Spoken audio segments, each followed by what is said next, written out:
It's going to sound like here in just a minute that I am going to criticize the Bible or like that I'm unhappy with the service that the Bible is providing. That is not the case. I think it's great. I think Esther is great. But still, as I've told you before, I got this thing about skipping forward in narratives. You know, everything's exciting and you're invested in all the characters, and then a title pops up on your TV show or your movie. It just says 5 years later. And you're like, what? It's like I just watched everybody age in an instant. 5 years of their lives and their stories and who they are. It's just gone. That hurts my heart. I grieve it a little bit when I'm really engaged with the characters. That's kind of one of my nightmares, is that I would miss time with the people I love and the stories I love. And so it's difficult. That said, I totally get why that happens in stories, though, because not every story is trying to do what catches my eye or what I'm interested or the tangents I'd like to run down. Good stories are chasing down one big narrative thread. In the book of Esther, we're about to get a significant time jump that's going to happen between Esther 3:6 and Esther 3:7. I feel a little bit of grief over this, but I get it. The book of Esther is not written to try to fill in the details of the reign of King Xerxes. It might be fun if that were the case, and I would love to know more than what history gives us at this point about the reign of King Xerxes, but we got what we got, and this isn't a story about him or about Persia or ancient history or any of that. It's a story about an inattentive, easily manipulatable king who gets lonely and takes a wife who he doesn't really properly vet under odd circumstances.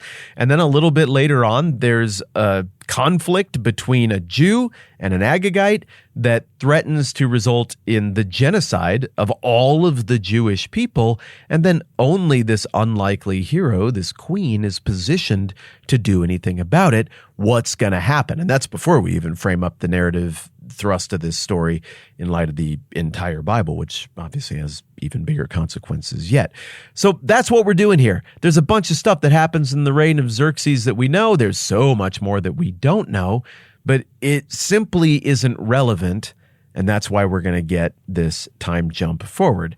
That said, anytime we have a time jump, we got to reset the stage a little bit for where we're at historically and what the characters are thinking about now. This is what we get. I'm just going to pick a spot here and go with it. We'll start in chapter 3, verse 5. When Haman saw that Mordecai would not kneel down or pay him honor, he was enraged. Yet having learned who Mordecai's people were, he scorned the idea of killing only Mordecai. Instead, Haman looked for a way to destroy all Mordecai's people, the Jews, throughout the whole kingdom of Xerxes. Now we get the time jump. Verse 7. In the 12th year of King Xerxes, in the first month, the month of Nisan, well, there it is. So we just blasted forward from December of 479, maybe January of 478, to the spring, March or April of 474. That's a lot. 4.5 years, something like that. A lot happens in that amount of time, and most noticeably, Xerxes has gone from a king in his 30s to a king well into his 40s. He's no doubt added a few grays to his beard and to his hair, and the equation has flipped for us as the reader from dealing with a Xerxes who has most of his reign ahead of him to dealing with a Xerxes who has most of his reign behind him. We're 12 years in. He has 9 years to go at this point. Now, he doesn't know that, of course. I mean, they don't schedule the end of your reign. But as this guy gets into his 40s, even from the scant historical evidence we have of what his reign was like in the 470s, we can see that he's got a lot of pressures cooking during this decade. First of all, we can tell from archaeology and inscriptions that he left behind for us that in the 470s, okay, now he's got the Greece thing in the rearview mirror, and he's got governors in places they're governing or whatnot. He's not lonely anymore. He's satisfied missing Vashti. He's got at least one super angry wife who's still difficult. She mutilated one of his rival lovers here just a few years back, coming off of that unfortunate sordid affair where Xerxes had a whole lot of dalliances with his, what would it be, daughter-in-law and sister-in-law. It got real ugly. He was messing around with his whole family. That resulted in more parts of Xerxes' family throwing a rebellion, and so Xerxes had to put that down. That's happening somewhere in here. He's also building. He's building Susa, and he's taking Persia to this whole new engineering and architectural level that his father had never imagined. And he's expanding the temple complex in Susa to this thing that we call the Apadana. You can still go and see little remnants of it, but it's like this hall of 100 columns and gigantic sculptures and reliefs, and he's overseeing all of that. That's a very expensive proposition and no doubt very consuming. So that is cooking in this interim right here between where we were in Esther 3:6 and now where we are in Esther 3:7. Additionally, you've got some princes who are starting to factor pretty meaningfully into Persian culture and Persian court life.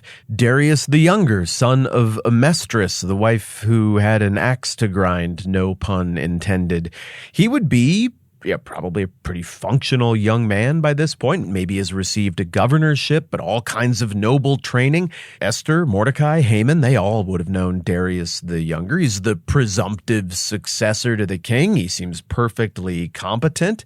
But there's another prince running around the palace and starting to factor in things as well, and that's Darius's younger brother, Artaxerxes. It doesn't look like he's going to get the throne, but he's going to factor prominently. He's promising as well. He's well-trained, but also brewing around the court scene in these 5 years that have just passed is a whole bunch of drama with the eunuchs and the wives of these officials and noble court members.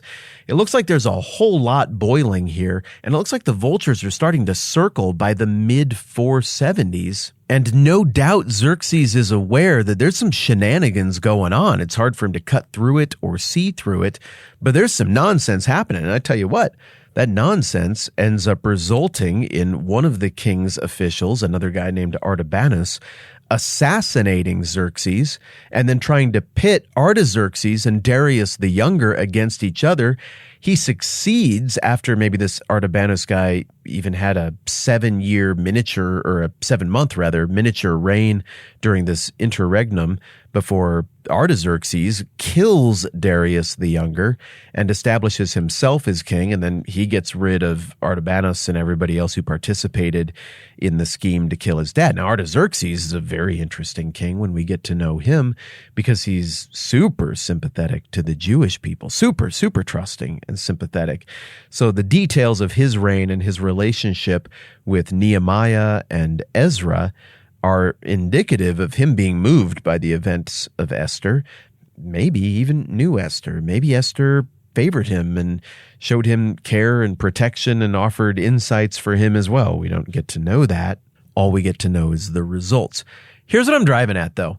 Herodotus, the historian who we've been relying on for so many of the details about Xerxes' reign, he really only gives us details about the first half of Xerxes' reign, maybe even the first third. Now he's out of the picture, and we're having to depend on some secondhand accounts of lost histories that were written by other people, maybe most notably this guy named Ctesias. We don't even have his books anymore, but we have a later Greek physician's recollections of what he read in Ctesias's 23 volumes of history about all of this stuff. We know Ctesias thought Herodotus was a liar and called him out, but Ctesias's stories that we have, they don't totally hold water either.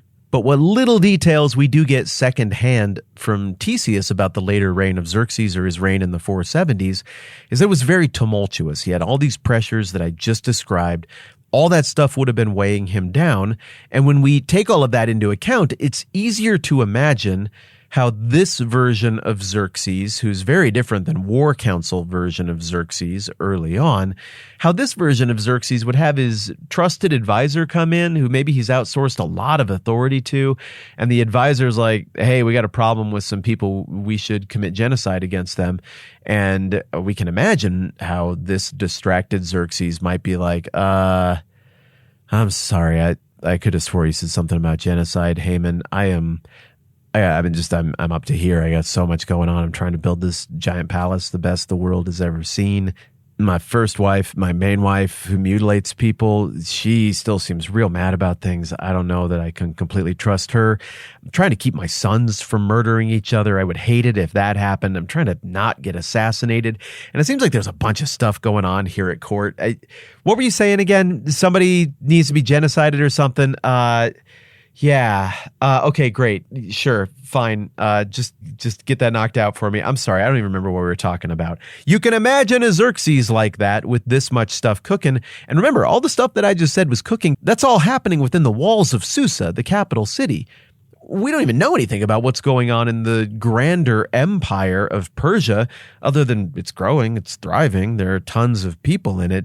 No doubt that's an incredible, distracting, heavy burden for Xerxes, who seems to be maybe floundering under the pressure. My guess is the original audience had a sense of the deterioration of the reign of Xerxes that is much more informed than anything that has trickled down to us from these ancient historians, but all that can be as a guess. So time has passed. We got a different Xerxes now. This is consequential time that has passed. And we've got a bad guy, an enemy, who is clearly biding his time, waiting until the moment is right to achieve this goal that doesn't really serve Persia or his king in any way, but that only serves himself and his evil ambitions. But he's got to find a way to put lipstick on it and present that to his king on a day when he's kind of distracted with other stuff. And that's what we're going to get here in the next couple of verses that we'll look at over the next few days.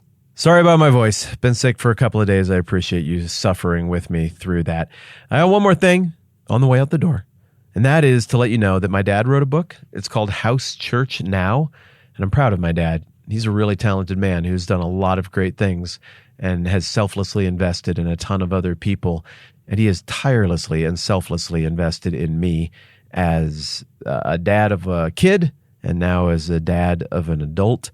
And I love him very much, and I'm proud of him. And he wrote a book that I think really jabs the bear in some interesting ways and that raises a bunch of great questions. It's a tour through the history of the early church and what it looked like for the earliest Christians to do church not in any established building, but in their homes, forming a church community in each city in that kind of environment. Then he considers implications and what might be learned from that now. And I think it's an interesting read. And I think if you're into church or into church history, or maybe even if you're in a place where you're thinking about what you're doing with church or what you might want that to look like for you and your family, this could be a really good book for you.